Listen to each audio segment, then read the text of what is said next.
सुप्रभात। 5 कोशों में बटा शरीर, 5 कोशों में बटा शरीर।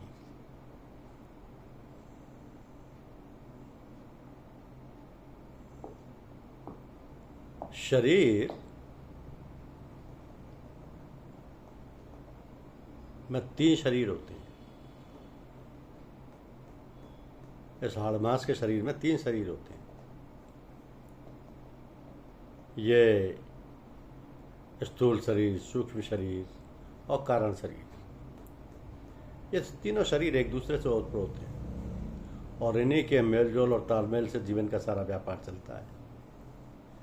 स्थूल जीवन की गतिविधियों का संचालन मन द्वारा ही होता है। जीव और कारण शरीर के विषय में लोग सुनकर ही जानते हैं, प्राय लोगों को उससे इसका कोई भानी अनुभव नहीं है। यद्यपि सभी लोग दिन रात इसके कार्यकलापों में ही रत रहते हैं। अब ये तीनों शरीर 5 कोशों में बटे हुए हैं। अन्नमय कोश, प्राणमय कोश, मनोमय कोश, विज्ञानमय कोश और आनंदमय कोश। तो शरीर को शुद्ध, बुद्ध और स्वस्थ रखने के लिए हठ योग का आविष्कार हुआ।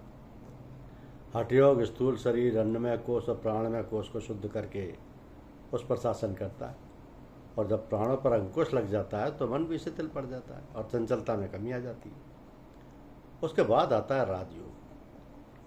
राजयोग स्थूल शरीर की ओर ध्यान न देकर सूक्ष्म शरीर, जिसका पूरा दारोमदार मन पर है, उसको शुद्ध करके उस पर आरूढ़ होकर सारा व्यापार चलाता है। तो राजयोग साधनों द्वारा मन, बुद्धि तथा चित्त पर प्रभाव डालकर साधन समर में सफलता प्राप्त करता है।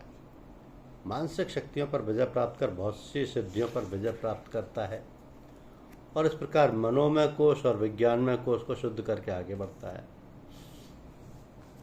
अब इसके बाद आता है ज्ञान योग, जिसमें हमारा चित्त और अहंकार शुद्ध हो जाता है और हमारा 5वां कोश, आनंदमय कोश, शुद्ध हो जाता है और हम उसमें प्रवेश कर जाते हैं। तो आनंद लोक की सैर करने लग जाते हैं। अहंकार शुद्ध हो जाने पर फिर भगवान की झलक मिलने लगती है और हमारा मार्ग निरापद और स्वच्छ हो जाता है। तो द्वंद्वातीत अवस्था पैदा हो जाती है। किंतु अभी हमारा इष्ट पद बहुत दूर है। ये बातें सरसरी तौर पर आपके सामने रखी गई और इन बातों को प्राप्त करने के साधन बहुत जटिल हैं। इसको सुगम करने के लिए हमारे महापुरुषों ने कुछ बातें बताई जो बहुत सरल है। उन पर अमल करने से हम अपने लक्ष्य को बड़ी आसानी से प्राप्त कर सकते हैं।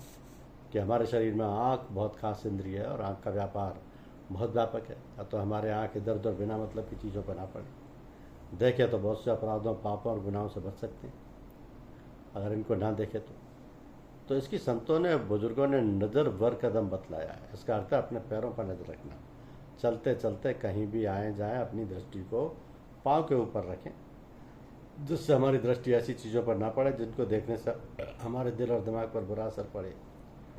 पहली बार जिस वस्तु पर नज़र पड़ती है वो बिना विचार के होती है, उसका प्रभाव दिल पर नहीं पड़ता। किंतु दूसरी बार जब हम ख्याल करके देखते हैं कि देखें कैसी वस्तु है, तो फिर उसका प्रभाव दिल दिमाग पर पड़ता है।